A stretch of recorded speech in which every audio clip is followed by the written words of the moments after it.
The morning sun poured through the stained glass windows of the Willow Creek HOA Clubhouse Library, painting rainbow flecks across the faces of people who had spent years pretending they knew everything about everyone.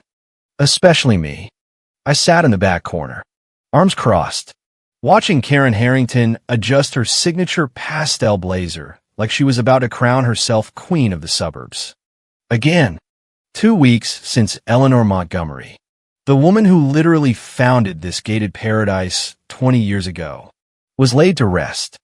2 weeks of whispered texts in the group chat, secret coffee meetups at the country club, and not-so-subtle high-five from the board members who figured the old ladies' trust amendment would finally hand Karen total control of the $2.4 million HOA fund. They figure wrong. Mr. Harrison, the silver-haired estate lawyer Eleanor trusted with her life, cleared his throat and tapped his folder. As per the final amendment to the Montgomery Community Trust, we're here to reallocate governance authority over Willow Creek Estates. Karen leaned forward, manicured nails drumming the antique table like she already owned the gavel. Her bestie and Vice President Victoria Pierce checked her Cartier watch for the 3rd time, smirking at me like I was the punchline of a joke nobody had told yet. I just sipped my coffee. Quiet. Patient.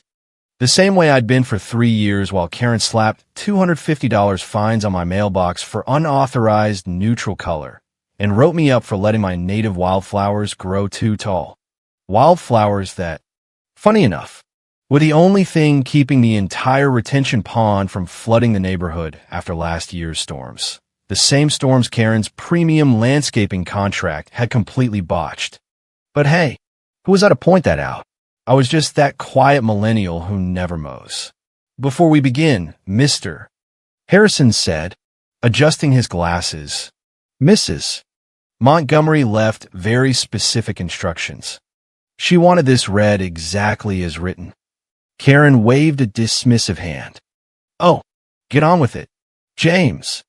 We all know Eleanor wanted the board to stay strong. Strong leadership. That's what she always said at every potluck. Strong leadership. Translation. Karen's iron fist wrapped in a smile that could curdle milk. Mr. Harrison didn't smile back. Very well. Primary control of the Willow Creek HOA, including all enforcement authority, budget oversight, and voting rights, will be distributed as follows. Victoria actually scooted her chair closer, eyes glittering, to Victoria Pierce. In recognition of her service as vice president and her tireless work on the Holiday Decoration Committee, 15% advisory, voting share plus continued use of the community pool cabana. The smirk froze. 15%. That's it. Karen's smile twitched like a bad Botox job. To Karen Harrington, Mr. Harrison continued, voice flat. In recognition of 8 years as president, 20% advisory share, plus the right to host the annual block party. Karen's perfectly highlighted hair shifted as she sat up straighter. 20%? The room got that special kind of quiet you only hear right before a car crash. Simple math. Folks, 55% still unaccounted for. The controlling interest. The keys to the kingdom. The ability to rewrite every ridiculous rule that had turned this peaceful suburb into a police state of grass height inspections and flagpole permits. Finally, Mr. Harrison turned toward my corner. Karen's laugh came out like a bark. Let me guess. Alexander Bennett gets the photo albums and maybe a participation trophy for showing up to meetings? Come on. She can't even keep her yard to code. I thought about the last Zoom call with Eleanor 3 days before she passed. About the encrypted drive in my home safe. About every late-night email where she called me her secret weapon. Mr. Harrison didn't blink. To Alexander Bennett, full controlling interest. 55% of all voting rights. Immediate appointment as HOA president effective immediately. And sole authority over the compliance and legal reserve accounts. The room exploded. Karen knocked over her sparkling water. Victoria's mouth opened and closed like a fish that just realized the hook was in its lip. This is insane, Karen sputtered, face turning the exact shade of her coral lipstick. Eleanor would never. Alexandra? The girl who got cited 6 times last quarter for aesthetic violations? She doesn't even attend the committee meetings. I finally stood up, smoothing my plain black blazer. No designer labels. No power suit. Just the same outfit I'd worn while secretly negotiating with the city last year to kill the $600,000 fine that would have bankrupted every homeowner because Karen's board had ignored stormwater regulations for 3 straight years. Actually, I said quietly, I think it's time we all watched Eleanor's last message.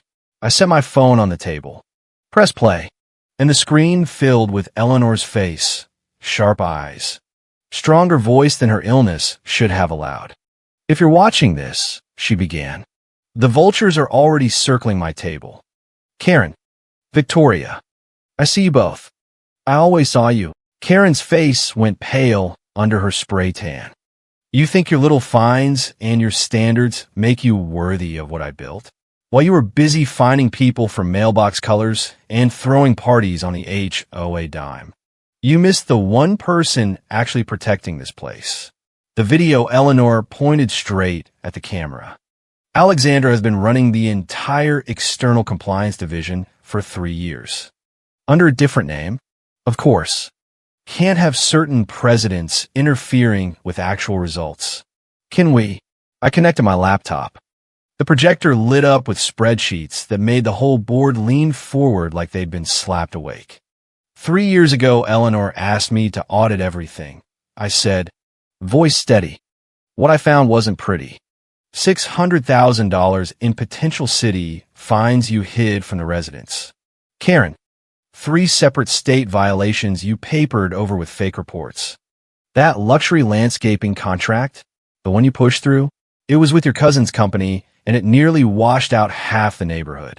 Karen shot up. How dare you accuse? Sit down. Karen, Eleanor's voice cut through the video like a whip. You've done enough damage. Alexandra didn't just find your mistakes. She fixed them. That mystery city liaison who saved us from the fines? Her. The grant money that rebuilt the retention pond? Also her. While you were posing for the neighborhood Facebook page holding oversized novelty checks. She was actually earning them. The room was dead silent, except for the sound of Victoria's acrylic nails clicking nervously. I switched slides. My personal compliance portfolio, every email, every saved receipt, every late-night call with the county engineer. While you were drinking wine at board retreats, I continued. I was learning every bylaw, every loophole, every way to protect what Eleanor actually built from what you were quietly destroying. Karen's pearls might as well have been clutched by invisible hands. This is impossible, she whispered. You're the quiet one. The rule breaker. The disappointment. Eleanor's voice from the screen laughed softly. No, Karen. She's the one who understood what really matters. Not titles. Not pastel suits. Not performative perfection. Responsibility. Vision. Integrity. The final slide clicked up, the full trust amendment. My name in bold. 55%. Full presidency. Effective now. Karen's voice cracked like cheap drywall. You can't just walk in here and take over. I built this board. The residents love me. I picked up the gavel that had been sitting in front of her empty chair. Actually, the board now works for me, just like it secretly has for the past year. You just never noticed. I turned toward the door, the weight of 3 years of silent observation finally lifting. The first official board meeting is at 2. I suggest you all review the new organizational charts before then. There are going to be some changes. Behind me, Karen's protest rose like a siren. We're your neighbors. I paused, hand on the knob, remembering every passive-aggressive note on my door. Every public shaming in the HOA app. Every time she'd call me that girl in meetings. No, I said softly. The first real smile I'd allowed myself in years creeping across my face. We're business associates now, and you both work for me. The video ended with Eleanor's last words echoing in the suddenly tiny room. Remember, Alexandra, power isn't in what they see. It's in what they miss while they're too busy looking down on you. I stepped outside into the bright afternoon sun, my assistant already waiting with updated compliance reports from the county. Time to show Willow Creek exactly what the Quiet One could do with an entire association. By 1:45 p.m., the news had ripped through the 10 floors. No, wait. Through every cul-de-sac and backyard of Willow Creek Estates like a summer wildfire. I stepped out of the community center elevator onto what was now my executive floor. The second floor conference suite that used to be Karen's kingdom, and watched expressions morph in real time. Gone were the side-eye glances and the whispered, "There goes the lawn violator." Now was fear mixed with that delicious little spark of curiosity. Like they were finally seeing me for the first time. My new assistant, Michael, met me at the door with a tablet. Board members are already in the big conference room, and Karen is demanding a private meeting before we start. I smiled, just a small one. Is she? How's Victoria handling the spreadsheet I sent? Called 4 different lawyers in the last 3 hours. None of them want to touch the trust after seeing Eleanor's video. Good. Eleanor had spent decades cultivating relationships with the sharpest attorneys in the state. They knew better than to cross her, or me now. The main conference room still smelled like Karen's vanilla candle obsession and expensive regret. Floor-to-ceiling windows overlooking the perfectly manicured common areas she loved to brag about. 12 very nervous board members sat around the table that used to feel like her throne. Karen stood the second I walked in, face a mask of barely controlled fury wrapped in Southern charm. Alexandra, sweetheart, we really need to discuss this privately. Woman to woman. I took the head seat, her old seat, and opened my laptop. No, we don't. Everything I have to say can be said right here, in front of the people whose money you've been playing with. The screens lit up with fresh data, performance metrics, project timelines, financial reports that made several board members actually lean forward instead of scrolling their phones. For those who missed the morning show, I began calmly. There have been some changes in Willow Creek governance. I now hold controlling interest and will be assuming the role of HOA president effective immediately. Karen's laugh was pure theater. This is absurd. The residents will never accept some nobody who can't even keep her yard to code taking over. I cut her off with a single click. A new slide appeared. Organizational chart showing the external compliance division I'd quietly run for 3 years under the alias A.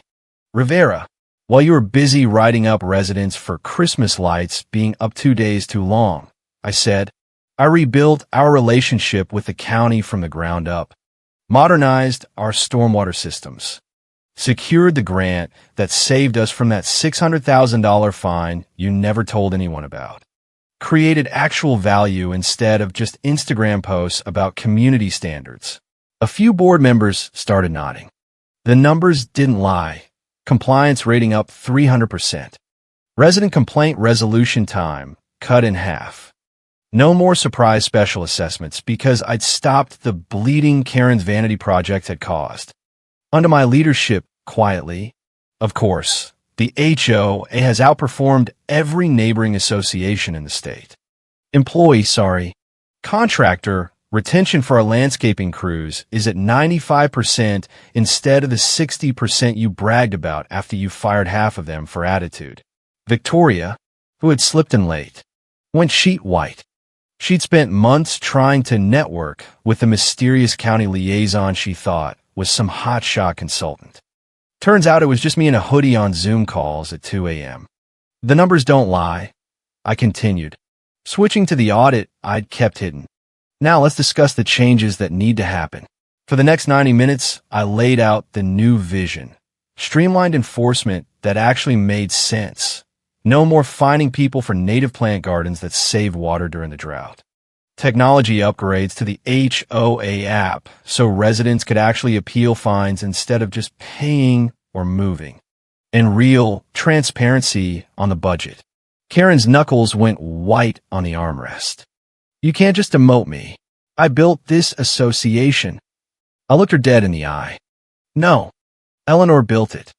You nearly bankrupted it with your cousin's overpriced contracts and those board retreats in Napa that somehow cost the reserve fund 40 grand. I pulled up the county merger equivalent, the landscaping deal receipts. Would you like me to show everyone the real numbers? She fell silent, finally understanding the depth of what I documented while she was busy pearl clutching. I addressed the rest of the board. Your seats are safe, assuming you adapt. New first quarter targets and performance metrics are in the folders Michael is handing out right now. As the papers circulated, I added one last slide. My personal compliance portfolio. A seven-figure reserve I'd quietly grown through smart grants and negotiations while everyone thought I was finding myself after moving here. Everything I've done for 3 years was preparation for today. I learned every bylaw. Fix what you broke. And now I'm going to make Willow Creek something residents are proud of instead of terrified of.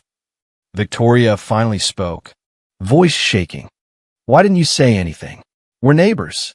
I thought about every family cookout where they'd talked over me. Every meeting where my suggestions were dismissed as cute but impractical. Neighbors? I laughed softly.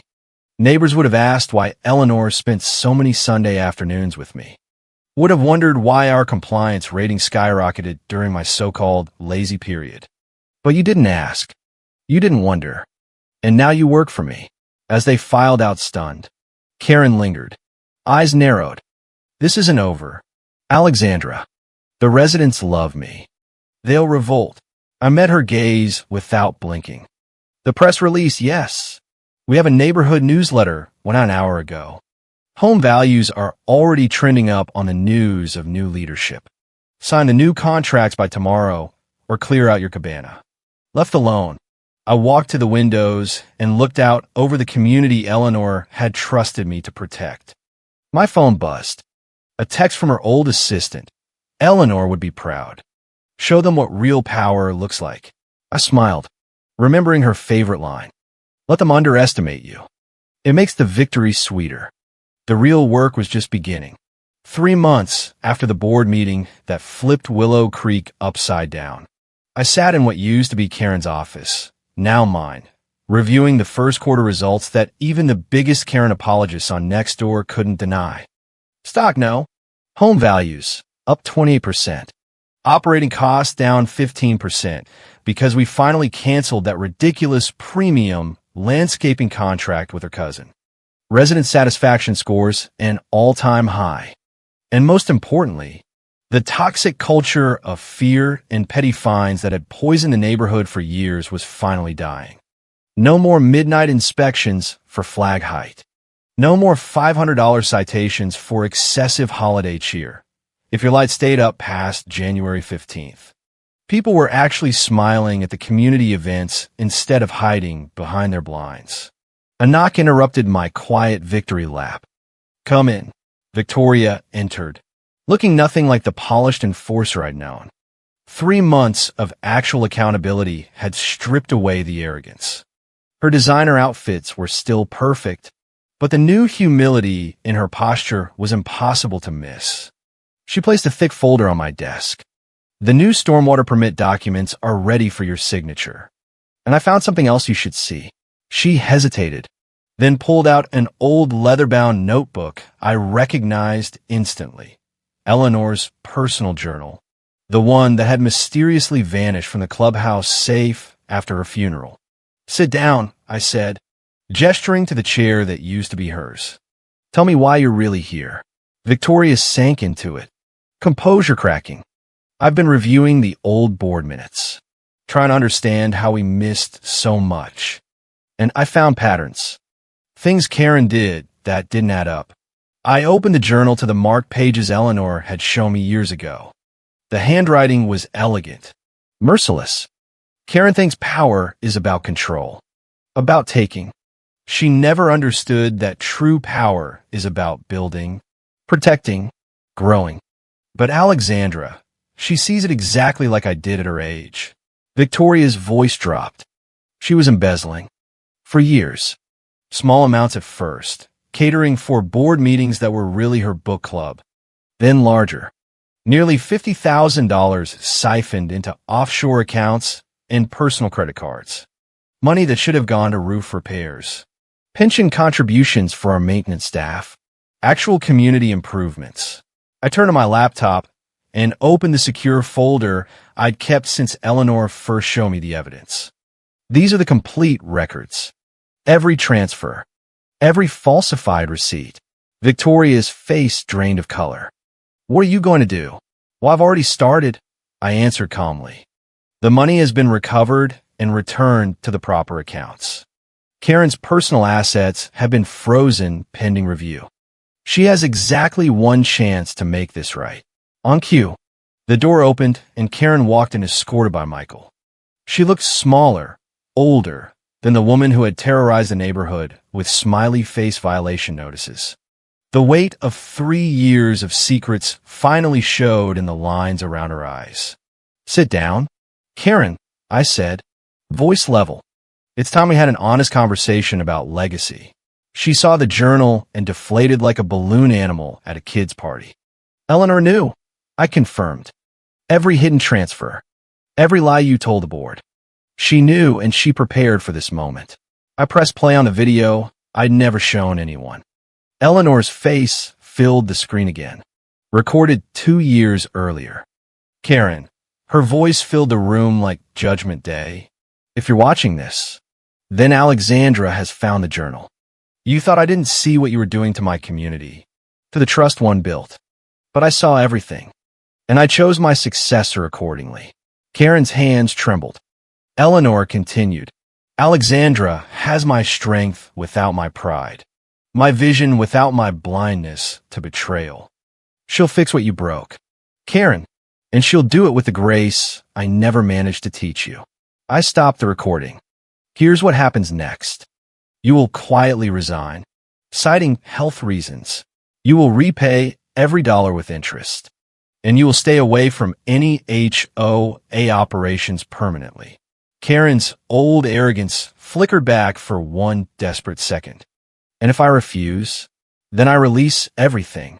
I said simply. The evidence goes to the full board, the state attorney general, and every resident's inbox. Your choice. Victoria leaned forward. Something new in her eyes, not just fear, but genuine understanding. What about me? I studied her for a long moment. You've done solid work these past 3 months. Real work. Not just performative committee photos. If you want to stay, earn your position. Show me you understand what responsibility actually means. She nodded slowly. I like to learn. I actually learned this time. I handed her a fresh file. The northern section needs new drainage plans. Show me a real proposal. Not just pretty renderings and empty promises. As they left, Karen to draft a resignation letter. Victoria to tackle her first honest assignment. I turned back to Eleanor's journal. The final entry read, Power isn't in the gavel, the fines, or the corner office. It's in the quiet strength to build something lasting, to protect what matters, to rise above petty grudges for the greater good. Alexandra understands this. That's why she'll succeed where Karen failed. Sometimes the quiet ones carry the loudest truth. My phone buzzed with the morning market. No. Neighborhood updates. Northern section drainage plans already improving. Home values climbing another 3%. Asian weight. County Compliance Office confirming our stormwater grant renewal. The empire, small as it was growing stronger every single day. I walked to the window and watched the community lights flicker on as dusk settled. In the glass I saw not just myself, but the legacy Eleanor had trusted me to protect and expand. Thank you, I whispered to the empty room. for seeing me when no one else did. The quiet one had found her voice. The overlooked resident had claimed her throne. And the real work of turning Willow Creek into something residents actually loved instead of feared was finally, truly beginning. Because sometimes the greatest power lies not in what you take, but in what you build. Not in how loudly you scream about rules, but in how carefully you listen to the people those rules are supposed to protect. Not in the title you cling to, but in the community you leave better than you found it. Willow Creek would rise again, stronger, fair, actually functional, built on truth this time, not secrets, on merit, not manipulation, on quiet strength, not empty power plays wrapped in pastel suits and fake smiles. And I will make sure of it. One decision, one fair rule, one satisfied neighbor at a time. The HOA Karen era was over. The quiet resident era had just begun. 3 months after that final confrontation, the neighborhood looked different. Not on the surface, lawns still neat, flags still flying at the correct height, but in the energy. Kids played in the common areas without parents nervously checking for violation notices. The HOA app notifications were helpful instead of terrifying. And Karen? She was gone. Her resignation letter, printed in perfect cursive on monogram stationery, had been posted in the clubhouse for everyone to read. Health reasons, it said. Funny how health reasons coincided with the sudden return of $50,000 to the reserve fund and the cancellation of her cousin's landscaping monopoly. Victoria had stepped up too. Her new drainage proposal wasn't just accepted, it won a county award for sustainable design. Turns out when you stop performing and start actually working, good things happen. The board meetings were shorter, the laughter real, the decisions made for the residents instead of the president's ego. I sat in my office one afternoon, flipping through Eleanor's journal one last time, when Michael poked his head in. "You've got a visitor. Says it's important." I expected another resident with a complaint that was actually solvable now. Instead, Karen stood in the doorway, smaller, quieter. No gavel, no pastel armor. I just wanted to say thank you. The words sounded foreign coming from her. For not destroying me completely. For giving me the chance to walk away with some dignity. I studied her for a moment, remembering every fine, every public shaming, every time she called me that girl in front of the entire Facebook group. I didn't do it for you, Karen. I did it for them. I nodded toward the window, where kids were laughing on the new playground we'd finally funded properly. Eleanor taught me that real power protects the community, not the president's ego. She gave a small, genuine nod. I get that now. Took losing everything to see it. As she turned to leave, she paused. The new flower beds by the entrance, they're beautiful. Native plants, right? The ones you fought for. I smiled. Yeah, they don't need weekly mowing and they save us 20 grand a year in water bills. Thought you might appreciate the math. For the first time in 8 years. Karen Harrington laughed. Not the fake board meeting laugh, but a real one. Touché, Madam President. Touché. She left, and I turned back to the window. The sun was setting over Willow Creek Estates, painting the houses in that same golden light Eleanor had loved. My phone buzzed again, another resident thanking me for fixing a drainage issue that Karen had ignored for 2 years. Another home value alert showing steady growth. Another email from the county praising our compliance record. The quiet one had done it. The overlooked resident had turned the entire association around. And somewhere, I knew Eleanor was smiling. Because sometimes the greatest revenge isn't loud or dramatic. It's simply doing the job better than the person who spent years telling everyone you couldn't. It's replacing fear with fairness, fines with function, and a Karen empire built on intimidation with a community built on trust. Willow Creek wasn't perfect. HOAs never are, but it was finally, honestly, ours. And a quiet resident who everyone had underestimated, She was just getting started.